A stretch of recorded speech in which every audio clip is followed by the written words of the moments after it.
Hello बच्चों, अक्षांश study classes में आपका स्वागत है। आज आप कक्षा 11 का पहला वीडियो देखेंगे और इसमें आप पहला लेसन ही 11 का पढ़ेंगे। सेट। सेट का बेटा मतलब होता है समुच्चय। समुच्चय कहते किसे हैं? वस्तुओं का संग्रह। बेटा वस्तु, कोई भी वस्तु हो, वस्तुओं का जो संग्रह होगा वही आपका समुच्चय कहलाएगा। तो बेटा समुच्चय अभी तक हम लोग कभी पढ़े नहीं है, कक्षा 11 हम पहली बार पढ़ रहे हैं। तो इसमें हमको ध्यान देना है कि सेट शुरू पहला लेसन है, बहुत अच्छा लेसन है जब आप लोग अच्छे से पढ़ते हैं। तो सेट में सबसे पहले आपका है सेट कहते किसे हैं। तो इसके लिए बेटा आप लिखेंगे वस्तुओं का संग्रह। वस्तुओं का संग्रह, वस्तुओं का संग्रह समुच्चय कहलाता है। समुच्चय कहलाता है। बेटा वस्तु कोई भी वस्तु हो सकती है, जैसे आप नदी, अक्षर, संख्या, सम संख्या, विषम संख्या, कुछ भी हो, अगर उसका एक एकत्रित कर दिया जाए, लिख दिया जाए तो वस्तुओं का संग्रह समुच्चय कहलाता है बेटा। इसके बाद इसका ये कर्ली ब्रैकेट है बेटा, जिसे आप मझला कोष्ठक बोलते हैं, इसी से आप डिनोट करेंगे। समुच्चय हमेशा कैपिटल लेटर में लिखा जाएगा। मीन्स आप लिखेंगे समुच्चय सदैव, समुच्चय सदैव बड़े अक्षर में, बड़े अक्षर में लिखा जाता है। बेटा समुच्चय जो होता है सदैव बड़े अक्षर में लिखा जाएगा। चाहे जैसे a इक्वल टू आपको 1 2 3 4 कुछ भी आपको लिख दिया जाए, जो भी नंबर, तो ये जो है यहाँ पर चाहे a हो चाहे b हो चाहे जो भी, ये कैपिटल लेटर में लिखा जाएगा। बेटा इसमें और एक दो बातें ध्यान देना है। जो इसके अंदर के एलिमेंट होंगे, अवयव होंगे, इसके अंदर जो लिखा जाएगा उसको अवयव बोलते हैं। और ये हमेशा एक ही होगा।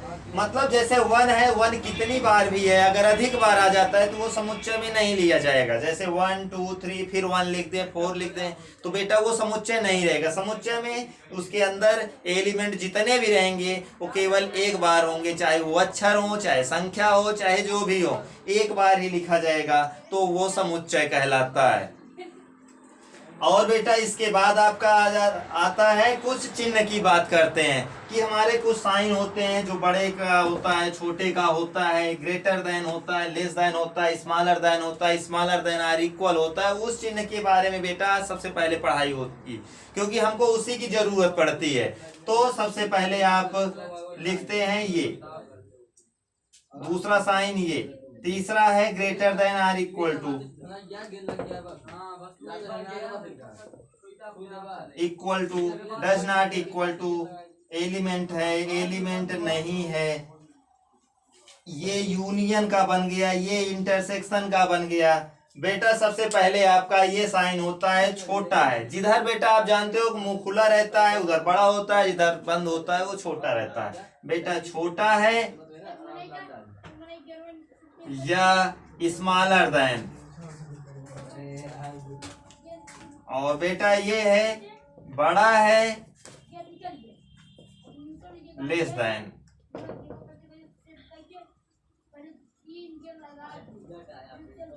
बेटा ये स्मॉलर छोटा है या बराबर है, छोटा है या बराबर है,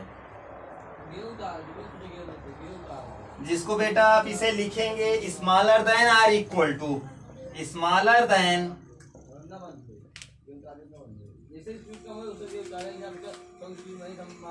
और इक्वल टू। बेटा smaller than or equal to, यहाँ पर बेटा ये बड़ा है या बराबर है, जिसे आप लिखेंगे ग्रेटर देन और इक्वल टू। और बेटा ये इक्वल टू का साइन है, जिसको आप जानते हैं बराबर है। और बेटा बराबर नहीं है, डज नॉट इक्वल टू,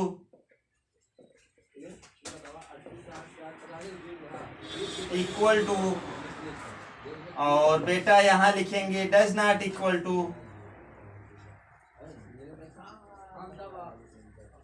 और बेटा ये एलिमेंट है या अवयव है, जिसको आप एलिमेंट का साइन लिखेंगे। और बेटा डज नॉट अवयव नहीं है,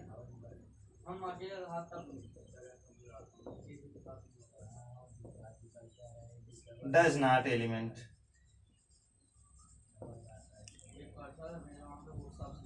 और बेटा ये साइन यूनियन का होता है, जिसको संघ बोलते हैं, संघ बोलेंगे या यूनियन बोलेंगे। और बेटा इसको इंटरसेक्शन या उभयनिष्ठ बोलते हैं।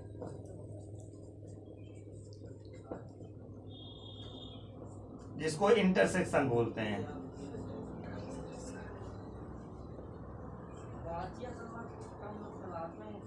ठीक बेटा, आप लोग इतना नोट कर लें, फिर आपको आगे बताया जाता है। ठीक बच्चों, आप लोगों ने नोट कर लिया।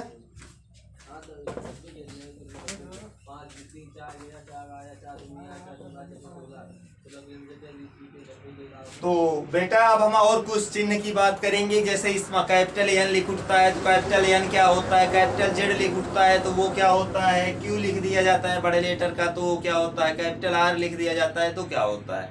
तो बेटा सबसे पहले कैपिटल एन की बात आती है।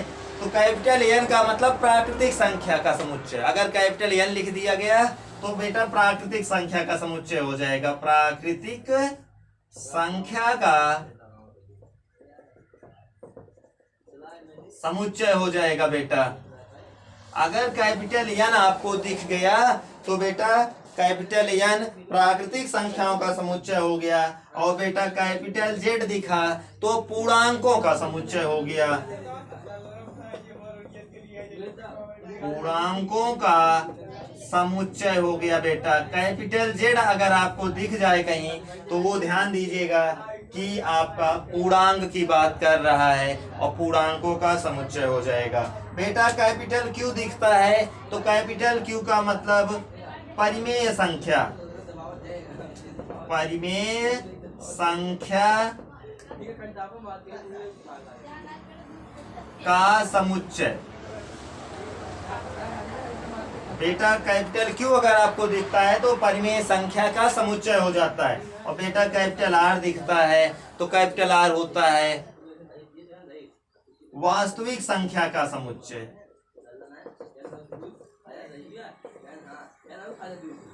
वास्तविक संख्या का समुच्चय। बेटा कैपिटल आर जो होता है वास्तविक संख्या का समुच्चय होता है।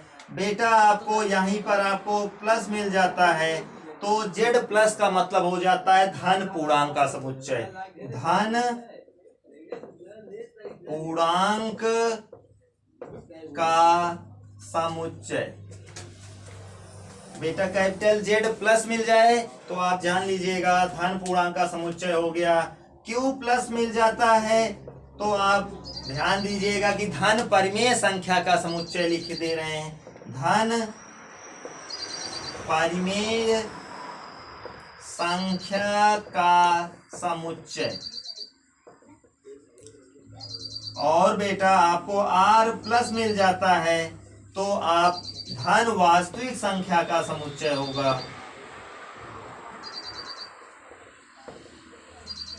संख्या का समुच्चय बेटा।